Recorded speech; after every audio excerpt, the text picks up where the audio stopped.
Hi everyone, this is Andrew at the Wyoming Dinosaur Center, and this is Fossil Friday. You might have noticed that we are missing a couple of weeks, and things have just been that busy here. I'm behind on everything. I'm just dyeing my Easter eggs now. I know Easter was last week. I think I might have added a little too much vinegar to this solution. That's the key to dyeing Easter eggs. The vinegar makes the hydrogen bond work, which dyes the eggshells from white to whatever color you like, and it needs to happen in an acidic environment, just the vinegar. You know, color's a really amazing thing. Animals throughout nature use color in a variety of different ways, and there's a lot that we can learn from color. And one of the things that I was always taught when I was growing up is that we will never know the color of dinosaurs. Well, that whole idea is changing now as new science is uncovered, which brings us to today's subject of Fossil Friday, this piece of rock right here. Now, I'd imagine from this distance it looks like not much of anything. This is actually part of the largest skin impression ever found from a Stegosaurus. So what does the skin impression have to do with color? Well, like I said earlier, for the longest time we thought we would never know the color of prehistoric creatures because that sort of evidence isn't immediately evident in the fossil record. But recently, using high-tech equipment like scanning electron microscopes, scientists have examined the structures found inside dinosaur skin and feathers and found melanosomes, which contains melanin. Melanin is the pigment that displays color in the modern world, and we can recognize these structures in ancient animals as well.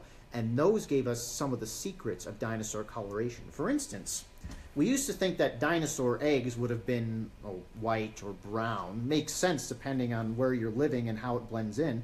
But it actually turns out that lots of dinosaur eggs had a nice sky blue color to them. Kind of like robin eggs today. That was a big discovery. So once we learned the color of eggs, we began to look at things like feathers and even skin to see what color dinosaurs were. So let's get back to the fossil, today's subject. So here we have the Stegosaurus skin impression. I chose this one in particular because it's a little interesting. It's different from the rest of the specimen. We'll do another episode on the rest of the skin later, but I want to talk this one in particular because right at this corner, there's a strange rosette, a large scale surrounded by a bunch of smaller scales, which is totally different from the rest of the skin sample. Now, it's a little hard to see here, so I made a replica of this and took a few artistic liberties. So here is what that looks like in color. Huh? Yeah, I know I went a little overboard with the whole Easter thing, but you can see here the big scales surrounded by the smaller scales, which breaks up the rest of the scale pattern. Now that's really interesting.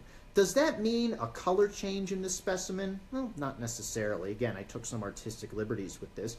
Truth be told, we don't know what this means. We don't know why this rosette pattern occurred on the Stegosaurus skin.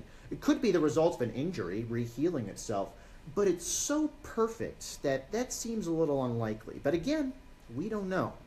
That's one of the most spectacular things about working in any museum, really. We have lots of fossils like this that we find and think are really cool, and then we just think that's the end of the story. But every fossil has something to tell us, and this skin impression could reveal a whole lot about Stegosaurus. Why they had these skins, whether or not it was feathered, what color it might have been.